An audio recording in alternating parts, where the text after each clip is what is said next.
कि राजद को क्या जरूरत पड़ गई। ये बात हमारे लोगों को मालूम होना चाहिए साहब खबर लोगों को कि राजद को क्या हुआ। जब इलेक्शन का नतीजा आया और राजद दौर में शामिल थी तो लालू जी ने मुझे फोन किया, बार बार अवैसी साहब को फोन किया, अवैसी साहब से उनकी बात नहीं हो पाई। मैं यहाँ था हैदराबाद के एयरपोर्ट में, उनका फोन आया, असदुल ईमान कहाँ हो, आकर के यहाँ सरकार बनाने में साथ दो। मैंने कहा सर पुराने रिश्ते आपसे हमारे रहे हैं और मैं आपके साथ हूं सर, पार्टी के उसूल के मुताबिक अवैसी साहब से बात कर लीजिए। बोले मेरी बात नहीं हो रही है। तो मैंने कहा मैं बात कर लेता हूं। अवैसी साहब ने कहा कि लालू जी अगर सरकार बनाने में कामयाब होते हैं हम लोग की वजह से तो बिला शक कोई वजारत नहीं चाहिए मुझे, उनके आंकड़े पूरे हो रहे तो सरकार बनाने में आप लोग साथ दे दीजिए। मैंने लालू जी को कह दिया कि ऐसा हुक्म हम लोग को मिल गया है, आप सरकार बनाने के लिए आंकड़े पूरे कीजिए, हम आपके साथ हैं। उनके आंकड़े पूरे नहीं हो सके, हमारे साथ की जरूरत उनको नहीं पड़ी। असेंबली में स्पीकर चुना जाता है, स्पीकर के इलेक्शन में हम उनके साथ खड़े रहे, हाउस के मुद्दों में हम उनका साथ देते रहे। अभी 1 महीना पहले लालू जी की खैरियत जानने के लिए गए तो बाप बेटा दोनों बैठे हुए थे, खैरियत मालूम की, अवैसी साहब का पैगाम पहुंचाया और कहा कि आपके तरफ से पार्टी को तोड़ने की खबर मिल रही है। दोनों मुस्कुरा के रह गए, ऐसी कोई बात नहीं है। मैंने कहा कि हम तो हर दम आपका साथ दिए हैं, लेकिन आप ऐसा काम मत कीजिए। लेकिन उसके बावजूद भी इन लोगों ने किया। क्यों किया? यही लालू जी कहते हैं दलितों, पिछड़ों, अकलियत के लोगों आगे बढ़ो, आगे बढ़ो। लेकिन जब हम आगे बढ़ने के लिए गए तो मेरी गर्दन, बीजेपी ने मेरी मस्जिद तोड़ी, बीजेपी ने गुजरात में दंगे किए, बीजेपी के लोगों ने हमारी दाढ़ियां नोची, बीजेपी के लोगों ने हमारी टेपियां उछाली।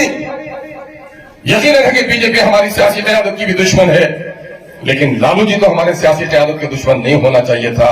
लेकिन राजद ने आज अक़लियतों की, कमजोर तबकात की, सीमांचल से उठती हुई एक सियासी ताकत का गला दबाने का काम किया।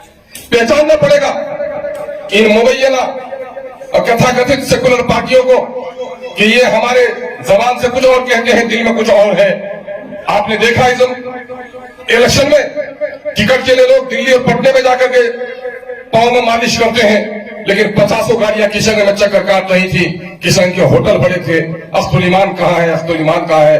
असदुल ईमान को नहीं खोज रहा था, सीमांचल के उस बेटे को खोज रहा था जिसकी आप लोगों ने परवरिश की और जिसको आपने परवान चढ़ाया। वो एक अदर टिकट के लिए को गया से, जहानाबाद से, मुंगेर से, भागलपुर से आपकी बस्ती की चक्कर काट रहा था। यही क़यादत पसंद नहीं आई राजद के लोगों को कि डंडे खाए, धक्का मारूं, मेरे दरवाजे आके मैं भीड़ होगी, सीमांचल में भी टिकट के लिए कोई जाएगा। मैं तो ऐसी पार्टी को बर्दाश्त नहीं कर सकता हूं। चुनांचे इस पार्टी ने पूरी ताकत लगाकर हमारी पार्टी को खत्म करने का काम किया है। हमने हौसला नहीं खोया है। मुझे अखबार वालों ने पूछा, टीवी के लोगों ने पूछा आप तो अकेले हो गए। मैंने कहा मैं अकेले हो गया हूं, लेकिन जो लोग जीते हैं वो 4 के 4 हो गए हैं और बिहार की करोड़ों जनता एमआईएम के साथ है। कोई पार्टी ऐसी होगी? दिल्ली और पंजाब से कदमोली का एक लड़का सऊदी अरब में रहता है, रो रहा था कि 2 दिन से हम लोग ऑफिस नहीं गए। ये गाली में नहीं है, बेंगलोर से फोन कर रहा, रो रहा है कि मेरा घर बिहार नहीं है साहब, बेंगलोर है। मैं वहां के बच्चों को पोछा मारते जवानों की जो गुर्बत देखता हूं तो समझ रहा था कि एमआईएम तरक्की देगी, लेकिन एमआईएम को धोखा दे दिया लोगों ने। उस पर रो रहा है। माओ ने रोजे रखे हैं, बेटियों ने रोजे रखे हैं, मजदूर भाइयों ने अपना काम छोड़कर इसको आगे बढ़ाया है। यकीनन है कि इतने गरीब लोगों की, मजबूर लोगों की आह कभी बर्बाद नहीं जाएगी। मैं आपसे कहना चाहता हूं संयम बरतने की जरूरत है। हम जमहूरी अंदाज में, हम शरारत को सियासत में कभी हमने पसंद नहीं किया, हमने ओछी बातों को हमने कभी पसंद नहीं किया है। जवाब तो जनता देगी वक्त आने पर। सिर्फ उनके लोग मिले तो सिर्फ ये कहिए कि गैरत है तो पार्टी से रिजाइन कर दो, अपने से जीत जाओ। और वर नहीं तो मीर जाफर तुमको कहेंगे, मीर सादी तुमको कहेंगे सहना पड़ेगा, तुम नहीं सहोगे।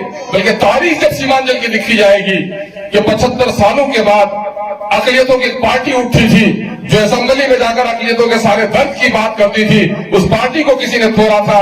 तो आज का मीर जाफर था, तुम्हारा पोता जब तुम्हारी तारीख पढ़ेगा तो गर्दन झुकाकर शर्म से डूबना चाहेगा कि मेरे दादा ने यह काम किया है, तुमने अपने नस्लों के लिए कब्र खोदने का काम किया है। हमको कोई कब्र खोदने की जरूरत नहीं है। हम तो अपना काम, आप लोगों ने मशवरा दिया है, आप लोग ताजा दम होइए। अवैसी साहब ने कहा है कि मैंने कहा है वहां से कि सीमांचल के लोगों, आपके दर्द का रिश्ता मेरे साथ जुड़ा हुआ है, हम आपसे कभी जुदा नहीं हो सकते। सही कहा अभी भाई ने। आज 3-4 महीना से वो अभी हैदर बाबू के वो आने के तैयार है। अभी ईद में हम लोग गए थे तो बोला कि 10th और 12th के जो बच्चे टॉपर हुए हैं हम उनको इनाम देना चाहते हैं। ये सारे एमएलए में कहता रहा, मैं अपने इलाके का लिस्ट मंगा लिया, इन लोगों ने अब लिस्ट नहीं मंगाया। अब इससे आपने कहा कि हॉस्पिटल के लिए आप लोग कौन सी मुनासिब जगह समझते हैं, स्कूल के लिए कहां बेहतर समझते हैं। हम लोगों ने कहा कि स्कूल खुलवाइए। 3 एमएलए को भेज दिया आज से 3 महीना पहले, न रमजान से पहले वो आए भी, यहां से देखो करके जगह गए।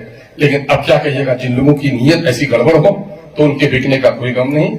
आप लोगों से सिर्फ यही बात कहनी थी, ये पैगाम बस्ती बस्ती घर घर पहुंचाइए कि सीमांचल की लड़ाई को इन लोगों ने कमजोर किया है। और पूरे बिहार में आज जो अक़लियत के लोग हैं, चाहे गया में जहानाबाद हो, वो आपके किशन को सलाम करते थे कि कम अज कम किशन के भाइयों ने एक सियासी ताकत को ऊपर उठाने का काम किया है। वोट दे वाले पर वो आपके साथ थे। लेकिन इस वाकये से पूरे बिहार की अक़लियत समाज के लोग, दलितों की एक बड़ी जमात रिएक्शन में खड़ी हो गई है। यकीनन हम लोग समझते थे कि राजद हमारी मसीहा होगी, लेकिन राजद ने अपना चेहरा दिखा दिया है कि जबानी तौर पर तो हमारे साथ है, लेकिन अंदर का काम बीजेपी से बहुत अलग उनका भी नहीं चल रहा है। इसलिए उनको सबक सिखाना भी वक्त की जरूरत है, ये लोग कहते हैं। मैं अब भी कहता हूं कि राजद के लोग होश में आए, हमारे लोग गए हैं तो उनको लौटा दो, वरना बिहार की जनता आपसे हिसाब पूछेगी। तेजस्वी जी, उस वक्त बिहार के पूरे जिले में जब घूमिएगा और जब ये सवाल किया जाएगा सरकार बनने में जो लोग साथ दिए थे फिर भी उसको तोड़ने का काम क्यों हुआ, तो मैं समझता हूं कि आप जवाब न दे पाएंगे। आप लोगों ने इस महफिल को कामयाब किया है। नमाज का वक्त हो गया है और नमाज पढ़िए, दुआएं कीजिए अल्लाह से। हम दलितों की, हम पिछड़ों की भलाई चाहते हैं, हम इस मुल्क में अमन और शांति चाहते हैं, हम सियासी लड़ाई को सियासी अंदाज में लड़ना चाहते हैं।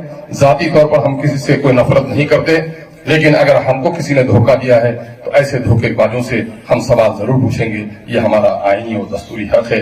आप लोगों ने इस वक्त यहाँ आकर इस बात का सबूत दिया है कि जो साथी वही साथी है जो मुसीबत में साथ हो। आज इस वक्त आप लोग चट्टानी एकता दिखा रहे हैं। हम उम्मीद करते हैं कि आपकी ये मोहब्बत रायगा न जाएगी।